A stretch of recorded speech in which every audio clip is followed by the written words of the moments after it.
Thrive Loud listeners, it's Nia. I'm just stopping in on behalf of the Thrive Loud team to wish you all a happy holiday season. Although this year's festivities may look a bit different, we hope that you're still able to find a way to connect with loved ones and experience the joy of this season. Happy holidays from your favorite podcast, Thrive Loud.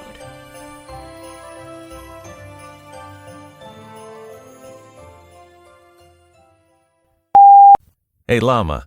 Hey, how about a little something, for the effort, And he says, there won't be any money, but when you die, on your deathbed, you will receive total consciousness and a chance to listen to Thrive Loud with Lou Diamond. So I got that going for me, which is nice. I don't need to teach you to be more like me. I need to teach you to be more like you. Longtime listener and a huge fan. Lou, I am tremendous. And the more I unplug from technology and people, the more I can serve people with technology. What you're standing for with connection, I think it's the key to everything. You're just an amazing breath of fresh air for sure. Lou, you're a diamond in the rough, my man. Because for me, if I'm not living high energy, I'm surviving and I want to be thriving.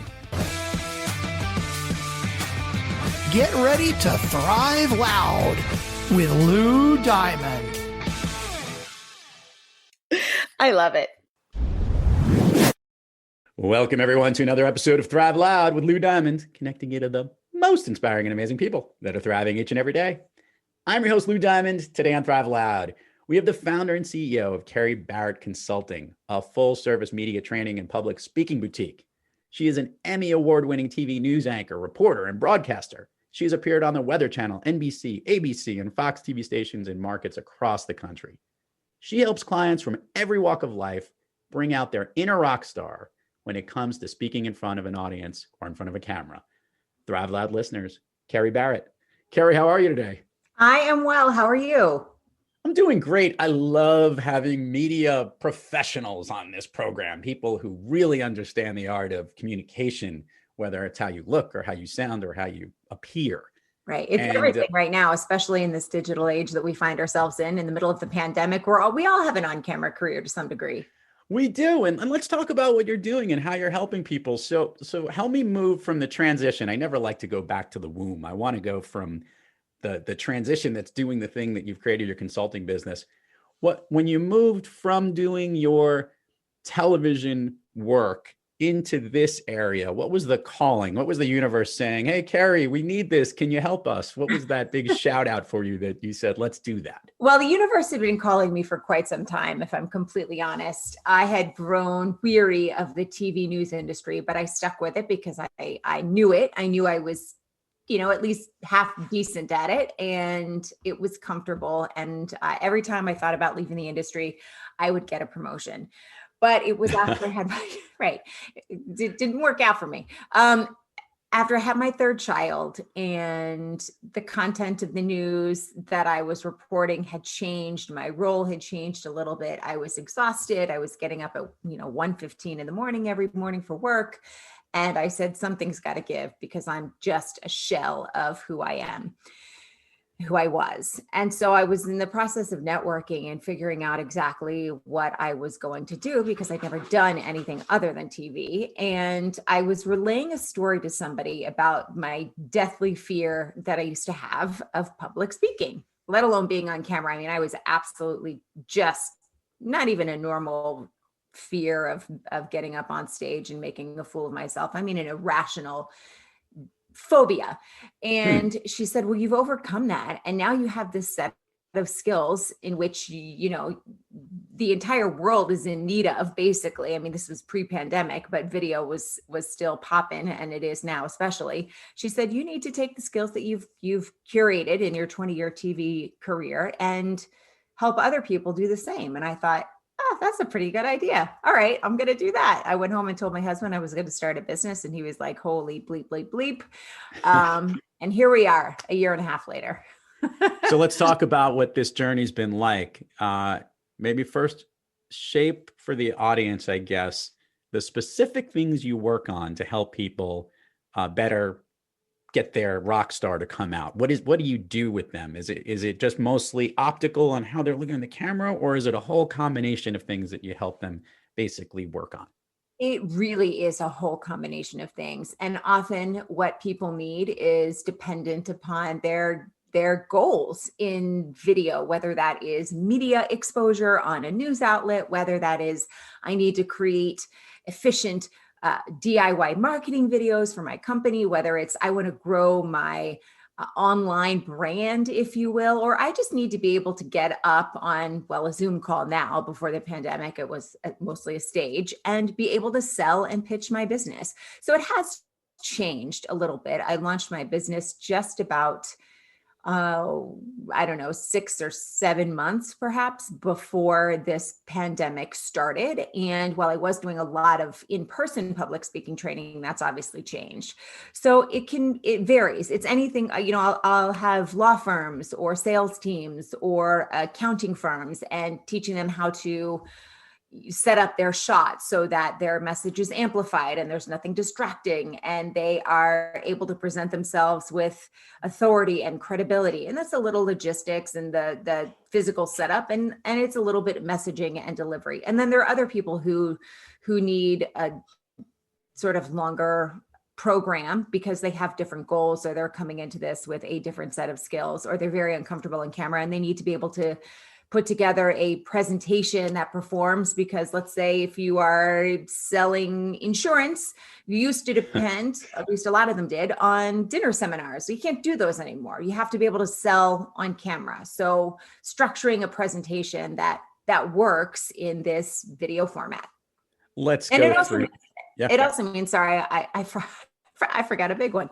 It also means telling video brand stories for clients, helping them perfect their message and then speak their message on camera. For an executive, that may mean they need media training and they need to understand how a studio works so that they can scale visibility and credibility through media exposure and then leverage that exposure to bring new media opportunities.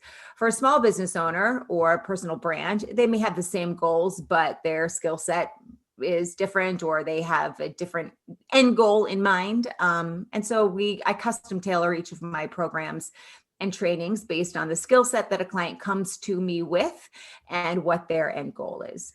So Kerry, I want to ask this question. Let's talk about the immediate things that you bring to the table, your specific skill set. You talked about there's those things that you bring from your expertise in there. What are the most common mistakes or things that people, almost like the eyebrow raising moment they hear when they hear feedback from you that says, oh, I never thought of it that way, or, oh, I now understand why that's important? Give a few of the things that you see that are like the first things that most people fall into as it relates to the way they market themselves in front of the camera. The biggest mistake people make, and it's very simple to fix, but it doesn't feel natural, which is why it's difficult, is where people look when they are speaking on camera. The inclination is to look in the monitor and look at the other person's face, but the way that appears to the person who's watching is if you are not looking them in the eye. You would never sit in front of someone and look to the side of their face. Yeah. You wouldn't do it. And you shouldn't do it when you're on camera as well. You need to look into the lens, because that is going to give that person on the other side the feeling that you're looking at them in the eye. I mean, the goal with video, and let's be honest, the reason we're doing video calls is because it's the best way that we have to connect right now. If it weren't important, we'd be doing everything via phone and email, or just sending a slide deck and having a conversation about it. We do video because it helps us replicate the connection that we have when we meet in person. It's not exactly the same, but it helps. And so people need to feel like you're looking them in the eyes. It is hands down, outside of a smile, the easiest way to establish rapport and trust with whomever is on the other side of the camera. The other two big issues that people have, and this is whether they're presenting or pitching on Zoom, or whether they're trying to create videos for LinkedIn or wherever, and it's a little bit harder to pinpoint is really having to do with that X factor. And it's hard because what is the X factor? It's called the X factor because nobody really knows what it is, that you just know when you see it.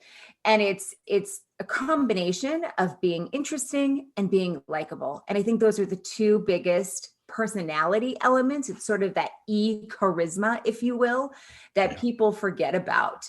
It's super important on video to have personality and be interesting. There's too much out there and there's too much distraction.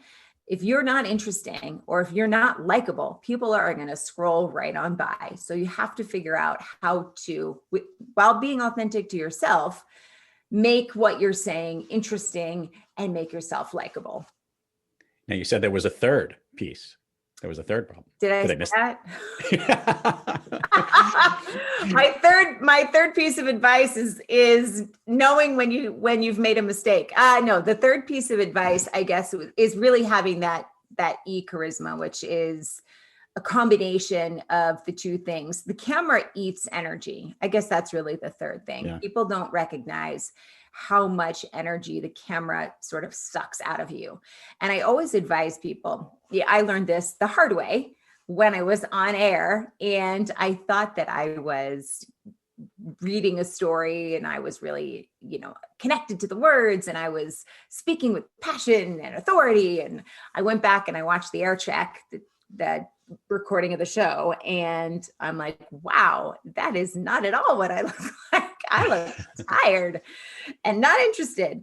And so you have to be able to bring it when you are in front of the camera. That energy factor is huge. I always advise people to sit down, open up a Zoom meeting, record yourself for a minute, either introducing yourself or, giving your 60-second sort of elevator pitch, and then go back and watch it and see if the energy that you thought you delivered that 60 seconds with is what actually comes through the screen, because the chances are that they're very different. And we all know that body language and nonverbals punch up and that the words are what punches down. So if there is any sort of incongruence between what you're saying and how you're saying it, your audience member, your whoever it is that you're talking to, is always going to go with how you're saying it.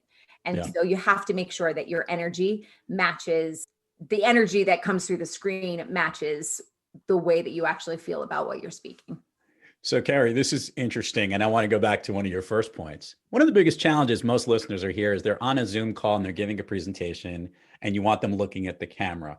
But we know that when they're looking at wherever the lens is, or they're also maybe using a presentation, or there's all those other heads on a Zoom meeting, their eyes start to wander and go. What tips do you have to keep them focused on looking at the camera? I'll be honest, I'm a victim of this as well. I do a lot of video promotions for this program and do a lot of video training pieces. It's hard because there's a lot of other things that your eyes will glance to. What do you do to keep them laser focused? There's a million other things. So I advise clients, I actually want to create some sort of like little swag piece where it says Kerry Barrett Consulting, and it's some sort of thing you can clip on your computer with an arrow that points directly to the lens that reminds you to keep look here. I have to come up with that, some eyeballs or something. But right now, if I have a client who's really struggling with this, and I get it, it's tough, I actually just tell them to put a sticky note right underneath the lens with an arrow, a big arrow that you cannot miss. That is a constant visual reminder of where you should be looking. You won't be perfect at first. It's really, really hard, but practice as well. So get on a call with, someone you trust, a spouse, a partner, whatever, and just sit and talk for 10 minutes and just practice. It's really only through practice that you will remember to do that. Now, when you're talking one-on-one with somebody you know really well, it's not quite as important because you already have a rapport established.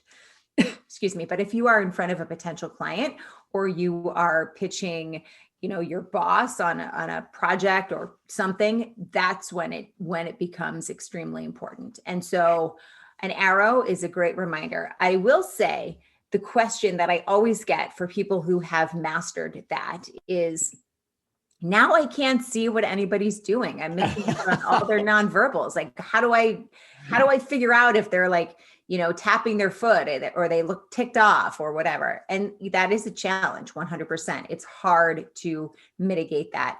What I always suggest is when you're talking, you're looking at the lens. When the other person is talking, that's when you're looking in the monitor. And if they're doing it correctly, they won't notice that you're looking in the monitor because they're looking in the camera, but you can't depend on that. But the point is that's when you try and recoup some of those lost nonverbals. So you're looking at them while they're speaking. Do they look excited? Do they look bored? Do they look anxious?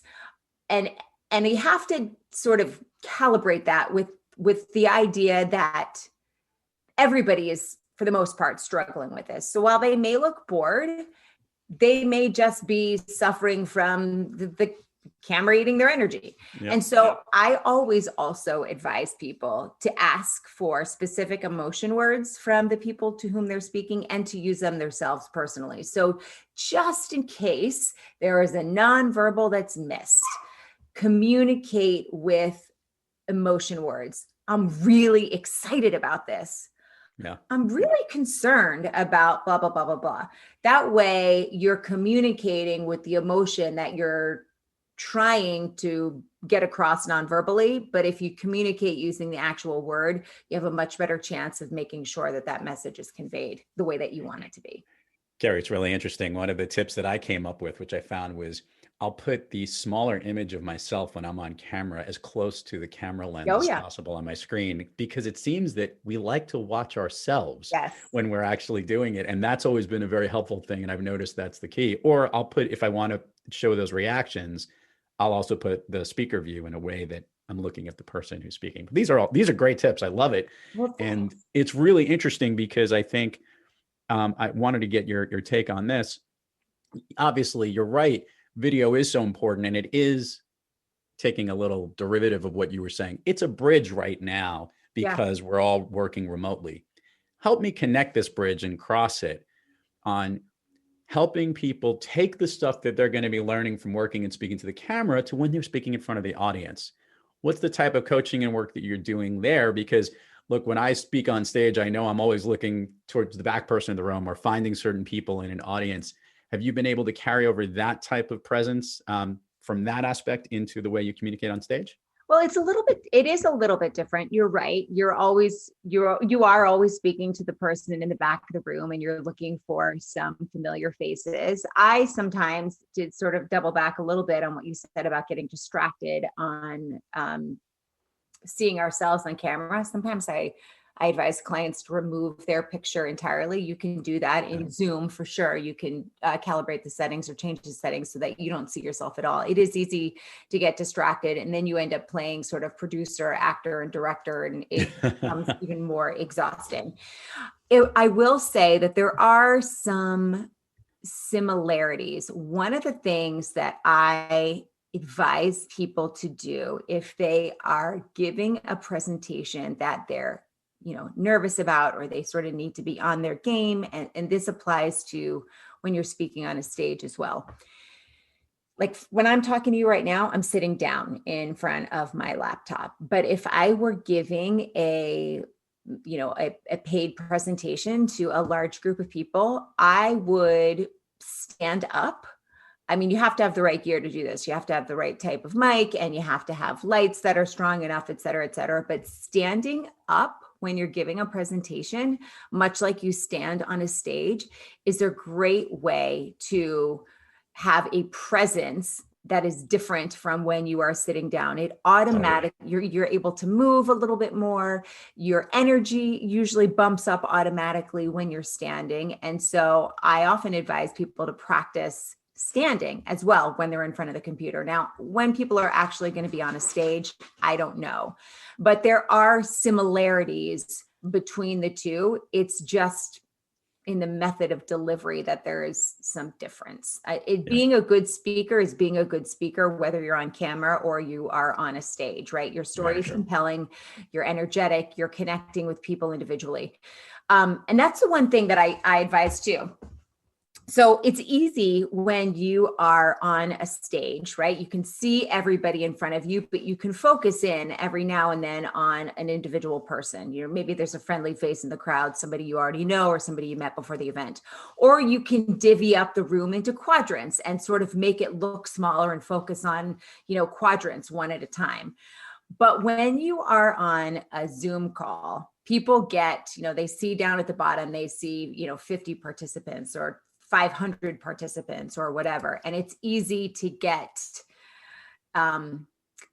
what's the word? Like just sort of sucked into feeling like you're talking to a huge crowd, and you are. But much like you're on a stage, you're always talking to an audience of one, right? To make that message personal. You're never saying, they, if you can say your audience is always an audience of one. And that gives you the best chance of connecting with everyone if they all feel like you're speaking to them specifically. Again, it takes practice. It's not just adjust your light here or move the mic there. That's something that takes real skill, and you have to hone it. Kerry, you are thriving in your business. You're thriving as a mother of 3. You're thriving as I don't know about that, but well, you're thriving and having a little dog scratching your door as you're on the interview, which we can all hear. We love the dogs. I'm so sorry. Oh, don't worry about it. We've had more dogs on our podcast shows than anything else. They just want to be on the air. They're big fans of the program.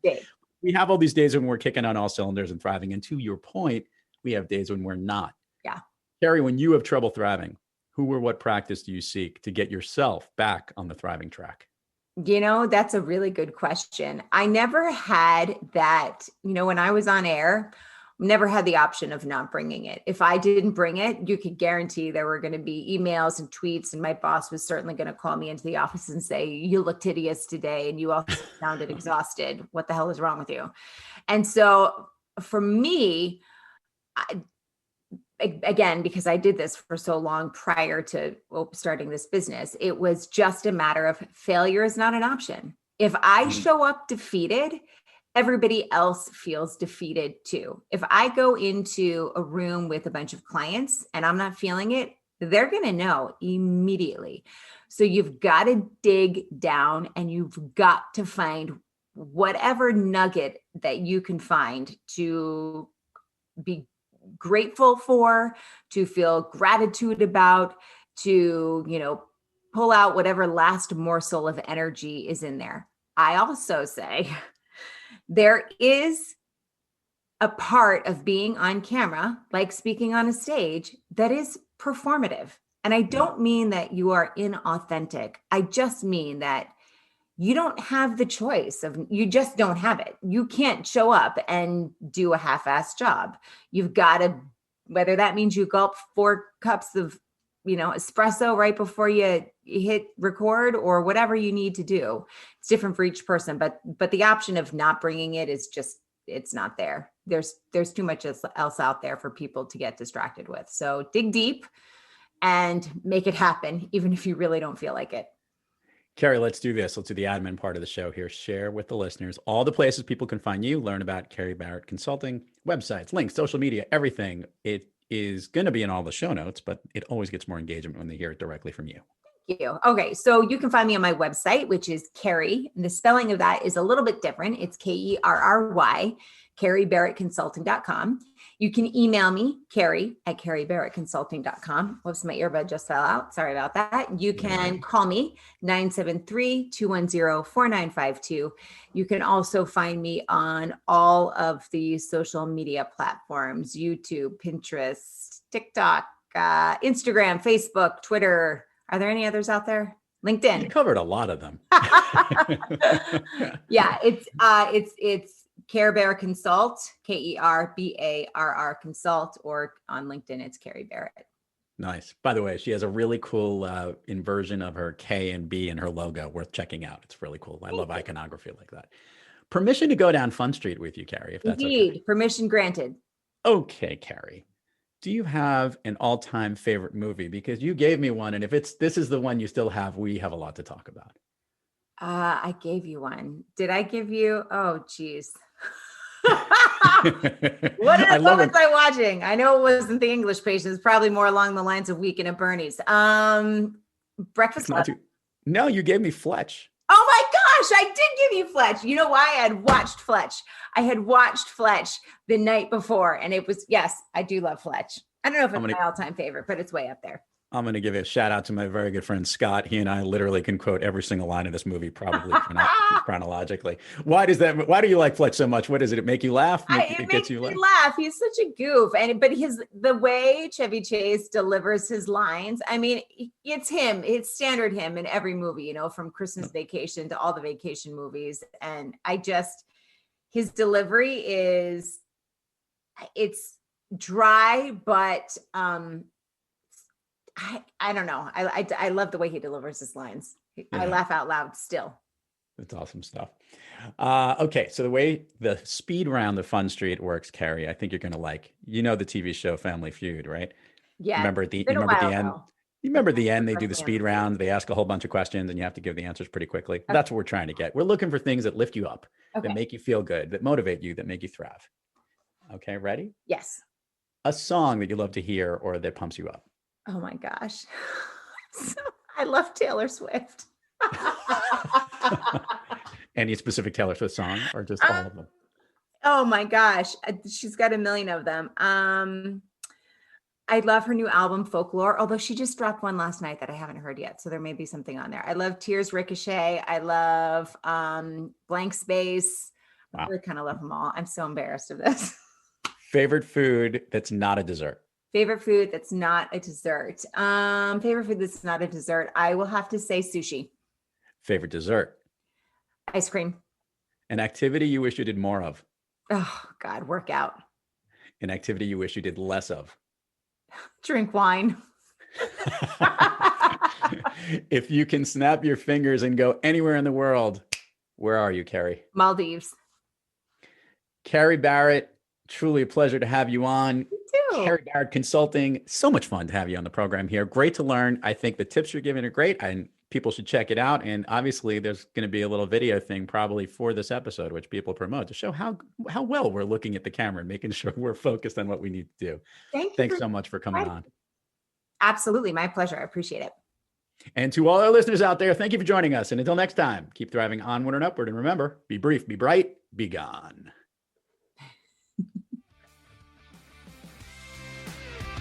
You've been listening to Thrive Loud with your host, Lou Diamond.